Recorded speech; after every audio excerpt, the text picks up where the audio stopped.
ये नई सीरीज जो मैं लाने जा रही हूँ, इसके अंदर आपको एक्शन, सस्पेंस, रोमांस और साथ ही साथ टाइम ट्रैवल और टाइम लूप जैसी चीजें भी देखने को मिलेंगी। अगर आपने फ्री फायर नाम का गेम खेला है तो आप जरूर खुद से इस सीरीज को रिलेट कर पाएंगे।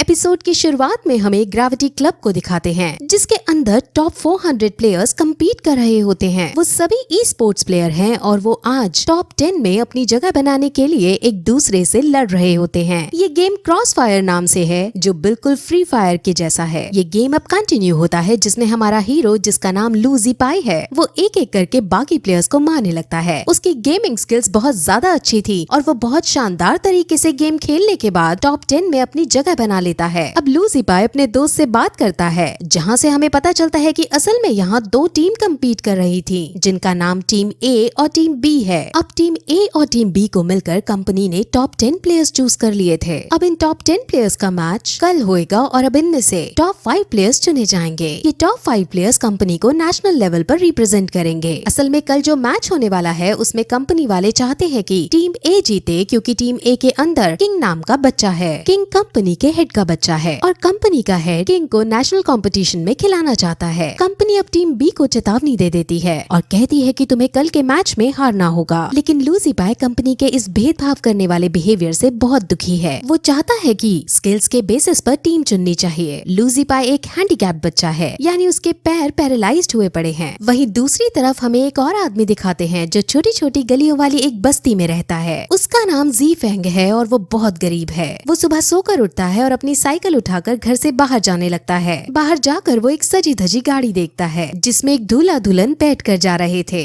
गाड़ी उसे हॉर्न देती है और उसे साइड हटने को कहती है, लेकिन जी फेंग गाड़ी के सामने ही अपनी धीमी धीमी साइकिल चलाने लगता है। गाड़ी वाला हॉर्न देते देते थक जाता है, लेकिन जी फेंग नहीं मानता। इसलिए अब गाड़ी वाला अपनी स्पीड तेज करके उससे आगे निकल जाता है और उसको चिढ़ाता भी है। जी फेंग को ये बर्दाश्त नहीं होता और अब वो छोटी छोटी गलियों के रास्ते से शॉर्टकट लेते हुए तेजी से साइकिल को चलाकर गाड़ी के सामने फिर से आ जाता है और गाड़ी वाले को चिढ़ाने लगता है। अब गाड़ी वाले को बहुत गुस्सा आता है और तभी वहाँ और भी बहुत सारी गाड़ियाँ आ जाती हैं। बाकी गाड़ियाँ उस गाड़ी वाले के बॉडीगार्ड्स की थी और अब बॉडीगार्ड जी फेंग को चारों तरफ से घेर लेते हैं। लेकिन तभी गाड़ी के अंदर से दुल्हन बाहर निकल कर आती है और कहती है कि इसको मत मारो, मैं इसे जानती हूँ। जी फेंग दुल्हन को देखकर बहुत शॉक हो जाता है, क्योंकि वो दुल्हन असल में उसकी गर्लफ्रेंड है। अब वो दोनों बातें करते हैं और यहाँ से हमें पता चलता है कि जी फेंग की गर्लफ्रेंड उसे छोड़कर चली गई थी। वो सारे दिन कंप्यूटर कैफे में जाकर गेम खेलता रहता था, जिस वजह से उसने पढ़ाई भी छोड़ दी थी। उसके माँ बाप ने भी उसे घर से निकाल दिया था और इस हरकत से जी फेंग की गर्लफ्रेंड ने भी उसे छोड़ दिया था। ये सब हो जाने के बाद भी जी फेंग सुधरा नहीं था और वो अब भी कंप्यूटर कैफे में जाकर हमेशा गेम ही खेलता रहता था। उसे अपने ऊपर पूरा यकीन था कि वो एक दिन नेशनल कंपटीशन जरूर जीतेगा और एक प्रोफेशनल प्लेयर बनेगा। वहीं लूजी पाई का अगले दिन कंपटीशन अब शुरू होता है, जहां टीम ए और टीम बी कम्पीट करते हैं। टीम बी का लूजी और टीम ए का किंग बहुत ज्यादा अच्छा खेलते हैं, लेकिन लूजी किंग को बहुत आसानी से मार देता है और ये बात कंपनी को हजम नहीं होती। इसलिए वो गेम में एक ब्रेक के दौरान लूजी को अपने पास बुलाते हैं और उसको फिर से वही बात कहते हैं कि टीम ए जीतनी चाहिए। लेकिन अब इस बार भी लूजी मना करके ये कह देता है कि जिसके पास ज्यादा स्किल्स होंगे सिर्फ वही जीतेगा। अब मैच फिर से कंटिन्यू होता है, जिसमें फाइनली लूजी अपने बाकी टीममेट्स की मदद से मैच जीत जाता है और टीम बी विनर हो जाती है। लेकिन तभी गेमिंग एरिया के अंदर कंपनी के हेड और डायरेक्टर्स आते हैं, जो ये साबित कर देते हैं कि लूजी ने चीटिंग से मैच जीता है। उसने मैच के पहले ही टीम ए के प्लेयर के साथ मैच फिक्सिंग कर ली थी, जिस वजह से बेचारी टीम ए हार गई। अब ये सुन लूजी पाई को बहुत बुरा लगता है, क्योंकि ऐसा कुछ भी नहीं था। उसने ईमानदारी से मैच जीता था, लेकिन वहाँ अब उसकी सुनने वाला कोई नहीं था और उसे अब कंपनी से बाहर निकाल दिया जाता है और टीम ए को विनर घोषित कर दिया जाता है। अब लूजी बहुत ज्यादा निराश हो अपने डैड के साथ घर वापस लौटता है। उसके डैड एक पुलिसमैन थे और उन्हें शुरू से ही लूजी का गेम खेलना पसंद नहीं था। वो चाहते थे कि लूजी नॉर्मल बच्चों की तरह पढ़ाई करके एक अच्छी यूनिवर्सिटी में एडमिशन ले, ताकि उसे एक अच्छी जॉब मिल सके। लेकिन लूजी के सपने इससे कई ज्यादा बड़े थे। वो ई स्पोर्ट्स की दुनिया में ना नाम करना चाहता था और प्रोफेशनल प्लेयर बनना चाहता था। लेकिन अब आज लूजी को चीटर घोषित कर दिया गया था, जिस वजह से कोई भी कंपनी अब लूजी को अपने अंदर नहीं लेगी। इसलिए अब उसे अपने डैड की बात माननी ही पड़ती है और कल से स्कूल जाने के लिए रेडी होना ही पड़ता है। उसके डैड अब उसका कंप्यूटर भी उठाकर कहीं फेंक देते हैं, ताकि लूजी पढ़ने में ध्यान लगा सके, जिससे लूजी को बहुत दुख होता है। वो अपने पुराने दिनों को याद करने लगता है कि कैसे बचपन में वो अपने बड़े भाई के साथ खेला करता था। उसके बड़े भाई उसे गेम खिलाया करते थे और उन्हीं की वजह से लूजी इतना अच्छा बन पाया गेम खेलने में। लेकिन अब उसके भाई उसके पास नहीं है और क्यों नहीं है वो हमें आगे पता चलेगा। वो फिर दुखी होकर अपने पुराने लैपटॉप को, जो असल में उसके भाई का था, उसको अलमारी से निकालता है और उसमें गेम खेलना शुरू करता है। और जैसे ही वो गेम शुरू करता है उसके आसपास भी लाइट फ्लिकर होने लगती है। वहीं दूसरी तरफ जी फैंग भी अपनी गर्लफ्रेंड से बेइज्जती कराने के बाद अपने दोस्तों से आकर मिलता है। उसके दोस्त भी उसकी तरह ही गेमिंग एक्सपर्ट थे और उन सभी के पेरेंट्स भी उनसे दुखी रहते थे, क्योंकि वो सभी लोग काम धंधा छोड़कर सारा दिन कंप्यूटर कैफे में गेम खेलते रहते थे। अब आज भी वो गेम खेलने का डिसाइड करते हैं। उन्हें आज रात जी फैंग की गर्लफ्रेंड की शादी की पार्टी करनी थी, इसलिए वो कंप्यूटर कैफे में जाकर एक गेम खेल रही टीम को चैलेंज करते हैं और कहते हैं कि अगर तुमने हमें हरा दिया तो हम तुम्हें पैसे देंगे, लेकिन अगर तुम हार गए तो तुम हमें पैसे दोगे। अब उनमें कंपटीशन होने लगता है और जी फैंग की टीम दूसरी टीम को बहुत बुरे तरह से हराने लगती है और फाइनली जी फैंग जीत जाता है और उसे पैसे मिल जाते हैं। वो अब शाम को पार्टी करने जाते हैं जहाँ वो खूब सारी बियर पीते हैं। वो टीम के अंदर 5 लोग थे, लेकिन उनमें से 3 लोग ये कहते हैं कि वो अब और ज्यादा ऐसी लाइफ नहीं जी सकते, उन्हें अब आगे बढ़ना होगा और अपना करियर बनाना होगा। जी फैंग ये सुनकर बहुत दुखी होता है, क्योंकि वो सब असल में ये कह रहे थे कि अब उन्हें गेम खेलना बंद कर देना चाहिए। अब जी फैंग का दोस्त, जिसका नाम दावी है, वो जी फैंग का बहुत अच्छा दोस्त है और जी फैंग के सपने को पूरा करना उसका सपना था। वो बाकी टीममेट से लड़ने लगता है कि वो ऐसा सोच भी कैसे सकते हैं। अब उन 5 में बहस बहुत बढ़ जाती है और उन सभी में हाथापाई होने लगती है। इस वजह से वहाँ पुलिस आ जाती है और उन सभी को जेल में ले जाती है। वहाँ सभी को समझाया जाता है कि तुम सब एक बड़े परिवार के बच्चे हो, तुम्हें ये गंदी हरकतें नहीं करनी चाहिए। अब सब जेल से छूटकर रात को अपने घर आते हैं। दावी और जी फैंग एक साथ रहते थे और उनका गुजारा अभी तक दावी को मिलने वाली पॉकेट मनी से हो रहा था, लेकिन दावी के माँ बाप ने भी अब उसे पैसा देना बंद कर दिया था, जिस वजह से अब दोनों टेंशन में होते हैं और अपने अपने बिस्तर पर सोने जाते हैं। जी फैंग को नींद नहीं आती, क्योंकि उसके सपने सच में बहुत ज्यादा बड़े थे और उसे अपनी लाइफ के बारे में सच में कुछ नहीं पता था कि आगे उसका क्या होने वाला है। वो टेंशन में ही खड़े होकर अपनी टेबल पर जाकर बैठता है और कंप्यूटर चालू करके उसके अंदर गेम स्टार्ट करता है। जैसे ही वो गेम स्टार्ट करता है वैसे ही आसपास की लाइट्स फ्लिकरिंग होने लगती हैं और अब गेम स्टार्ट हो चुका होता है। एक टीम में जी फैंग होता है और दूसरी टीम के अंदर लूजी मौजूद होता है। जी फैंग और लूजी दोनों ही बहुत तगड़ा और बहुत शानदार स्टाइल में गेम खेलते हैं।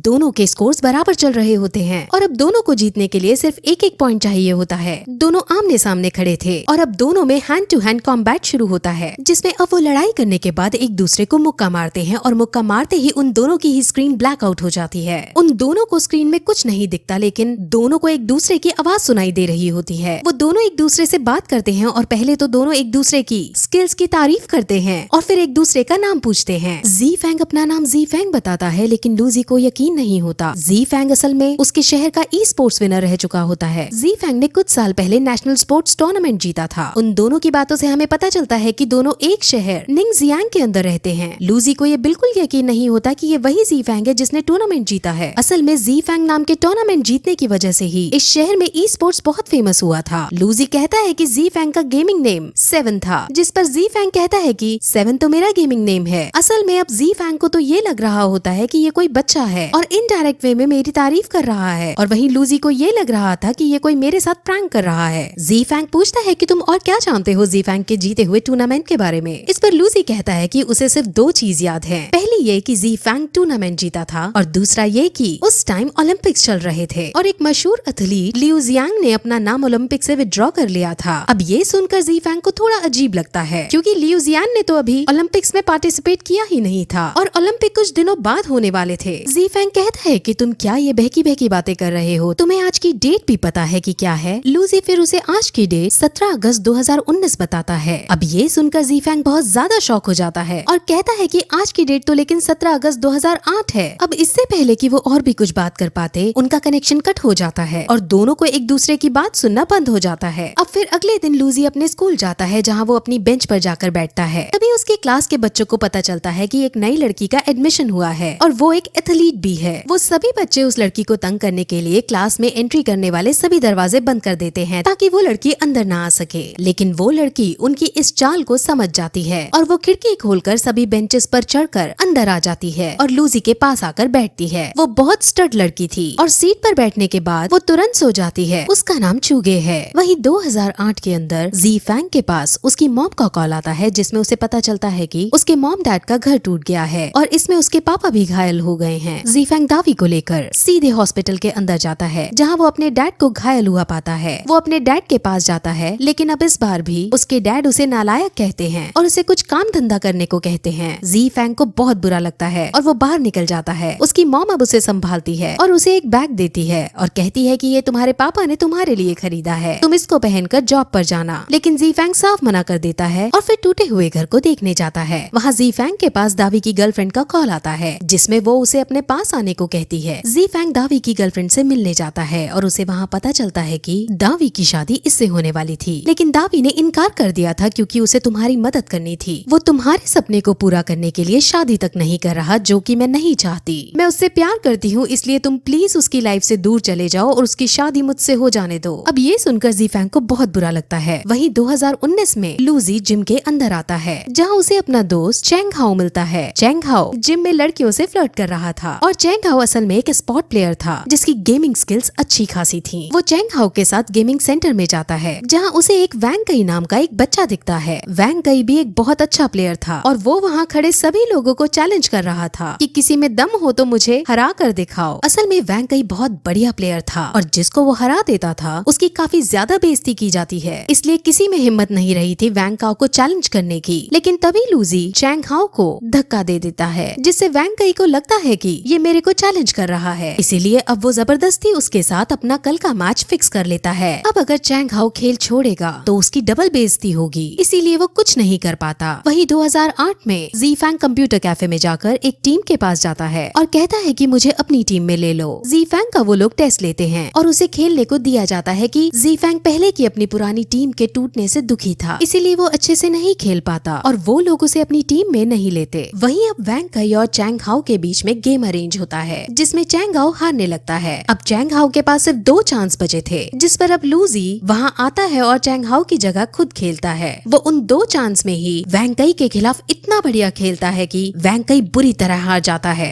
वैंग कई अब वहाँ से गुस्सा होकर जाने लगता है, लेकिन लूजी उसे रोक कर कहता है कि तुम और मैं मिलकर एक टीम बनाते हैं। वैंग कई को टीम बनाने में कोई इंटरेस्ट नहीं था, इसलिए वो मना करके वहाँ से चला जाता है। वही 2008 में ज़ीफी घर के अंदर होता है जहाँ दावी उसके पास आता है। वो उसे ड्रिंक लाने को कहता है और ड्रिंक पीकर वो उसे बताता है कि उसने टूर्नामेंट से अपना नाम वापस ले लिया है, यानी अब वो टूर्नामेंट में नहीं खेलेगा। दावी को ये सुनकर बहुत अजीब लगता है कि इतनी प्रैक्टिस करने के बाद ज़ीफैंग ऐसा कैसे कह सकता है भला। लेकिन ज़ीफैंग अब अपने इस डिसीजन पर पक्का था कि वो अब और गेम नहीं खेलेगा, वो अब बाकियों की तरह जॉब पर जाया करेगा। अब दावी समझ जाता है कि मेरी गर्लफ्रेंड ने ज़ीफैंग को भड़काया है। वो उसे मनाने की भी कोशिश करता है और कहता है कि अब इस मोड़ पर आकर तुम टूर्नामेंट नहीं छोड़ सकते, लेकिन ज़ीफैंग उसकी कुछ नहीं सुनता और दोनों में अब बहुत ज्यादा झगड़ा हो जाता है। लड़ाई के दौरान ज़ीफैंग अपनी पुरानी जीती हुई ट्रॉफी को दीवार में देकर मारता है जिससे वो वहीं टूट जाती है। अब इससे दावी को बहुत बुरा लगता है और वो अपना सामान बांधकर उसके घर से निकल जाता है। अब अगले दिन ज़ीफैंग रेस्टोरेंट में जाकर खाना खाता है जहाँ पर वो न्यूज में ये खबर देखता है कि ओलंपिक के अंदर मशहूर एथलीट लियू जियांग ने अपना नाम कंपटीशन से विथड्रॉ करा लिया था। अब ये सेम बात लूजी ने बताई थी कि ऐसा 11 साल पहले हुआ था, जिस पर अब ज़ीफैंग समझ जाता है कि लूजी सच में फ्यूचर की बात कर रहा है और वो अब तुरंत अपने घर जाकर फिर से कंप्यूटर खोलता है और गेम स्टार्ट करता है। और अब इसी के साथ ये एपिसोड यहीं खत्म हो जाता है।